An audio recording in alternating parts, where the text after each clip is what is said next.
घोसी विधानसभा seat पर 11 नवंबर को मतदान होना है और ऐसे में यहां पर मुकाबला बड़ी दिलचस्प होता जा रहा है। सवाल उठ रहे हैं कि आखिरकार यहां से बाजी कौन मारेगा। तो जरा गुणा गणित को समझने की कोशिश करते हैं और जानते हैं कि आखिरकार यहां से अब की बार कौन अपने पार्टी का परचम बुलंद करेगा। सबसे पहले इस चीज को समझिए कि यहां से जनता दल यूनाइटेड के ऋतुराज कुमार चुनावी मैदान में हैं। इसी के साथ भाकपा माले के रामबली सिंह यादव जो हैं वो चुनावी मैदान में हैं। और जन स्वराज पार्टी को भी अगर ले लें तो फिर जन स्वराज पार्टी के प्रभात कुमार जो हैं वो बिहार के घोसी निर्वाचन क्षेत्र के ये तीनों ही उम्मीदवार जो हैं ये प्रमुख उम्मीदवार के तौर पर माने जा रहे हैं। इनमें से जन स्वराज को भी ले लेते हैं तो फिर ये तीनों ही उम्मीदवार एक तरीके से मुख्य हैं और इन्हीं में से कोई एक बाजी जो है वहां पर मारने जा रहा है। तो ऐसे में सबसे पहले इस चीज को समझिए कि मुख्यमंत्री नीतीश कुमार की जदयू ने जहानाबाद की घोसी विधानसभा सीट से पूर्व सांसद अरुण कुमार सिंह के पुत्र ऋतुराज सिंह को उम्मीदवार बनाया है। अरुण कुमार सिंह स्थानीय राजनीति में भूमिहार समुदाय के एक प्रभावशाली चेहरे हैं और मगध क्षेत्र की राजनीति की चर्चा में भी हमेशा रहे हैं। वहीं ऋतुराज खुद सुप्रीम कोर्ट के अधिवक्ता हैं और क्षेत्र में उनकी जो पहचान है वो पिता की राजनीतिक विरासत से भी जुड़ी हुई है। तो इस चीज को समझिए कि एनडीए एक और जहां भारतीय जनता पार्टी और लोक जनशक्ति पार्टी रामविलास जो है वो एक साथ जहां चुनाव लड़ रही है और दोनों की सहमति है, तो फिर ऐसे में इस गठबंधन के भीतर यानी एनडीए के भीतर ऑल इज वेल वाला संकेत दिख रहा है। लेकिन एक और जहां एनडीए में एकजुटता का संकेत दिख रहा है वही दूसरी ओर महागठबंधन के भीतर सीट को लेकर खींचातान भी जो है वो खुले आम तौर पर सामने आई भी थी और उसका जो नतीजा है वो भी कहीं ना कहीं एक भुगतना पड़ सकता है। और ऐसा इसलिए हम कह रहे हैं क्योंकि ये मुकाबला त्रिकोणीय होने की संभावना भी जताई जा रही थी। और कहीं ना कहीं आप इस चीज़ को जानते हैं कि बिहार में जो भाकपा माले का राष्ट्रीय जनता दल के साथ इसी के साथ कांग्रेस के साथ विकासशील इंसान पार्टी के साथ गठबंधन है।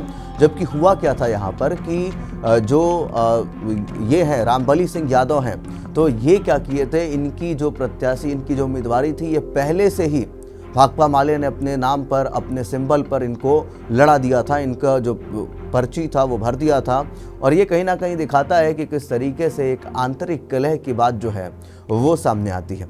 सबसे पहले इस चीज़ को देखिए कि 2020 के बिहार विधानसभा चुनाव में सीपीआई-एमएल उम्मीदवार रामबली सिंह यादव ने 17,333 वोटों के अंतर से यह सीट जीती थी।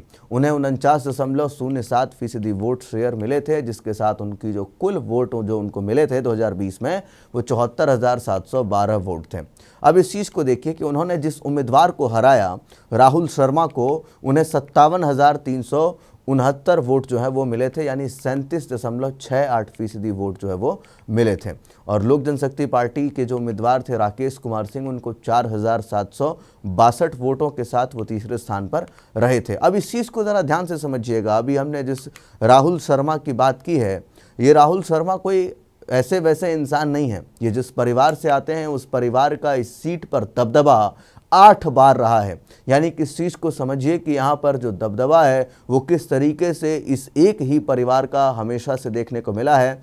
मगर इससे पहले सबसे पहले हम आपको ये बताने की कोशिश करते हैं कि यहाँ पर जो जातीय गुणागणित है वो कैसी है।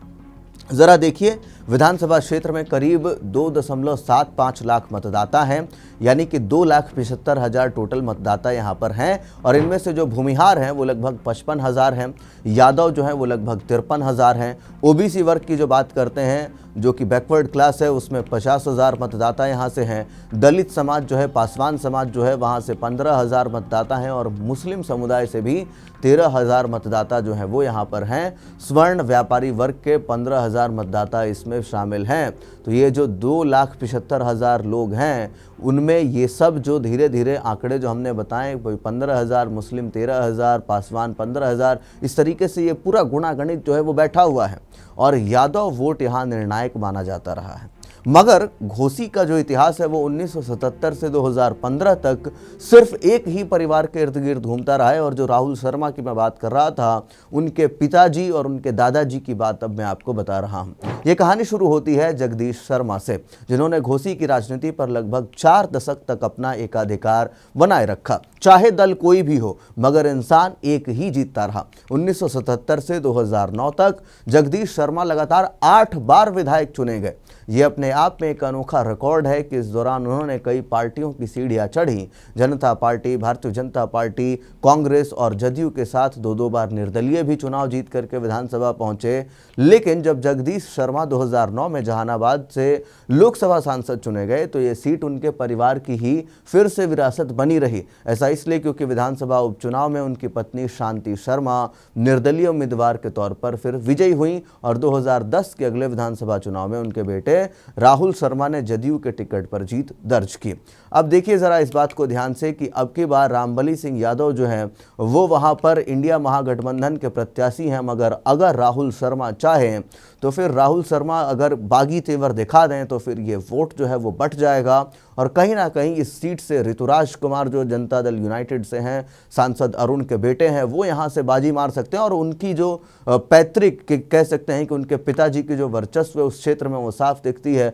भूमिहार समुदाय से आते हैं जहाँ से 55,000 वोट जो है वो सीधा सीधा भूमिहार जाति का दिखता है। तो ऐसे में एक बड़ा प्रभाव जो है वो ऋतुराज कुमार की ओर से मिलता हुआ नजर आ रहा है। इसी के साथ चिराग पासवान की जो उम्मीदवारी थी 2020 में वो तीसरे स्थान पर रही थी और ये कहीं ना कहीं दिखती है कि चिराग पासवान के पार्टी से जो उम्मीदवार थे वो 4,000 के आसपास वोट काट गए थे, वो भी वोट अब की बार इनको मिलता हुआ नजर आएगा। तो ऐसे में चांसेस जो हैं वो ऋतुराज कुमार के निकलने के यहाँ से नजर आ रहे हैं। बाकी आप क्या कुछ सोचते हैं कमेंट बॉक्स में इस सीट को लेकर के ज़रूर अपनी राय बताएं।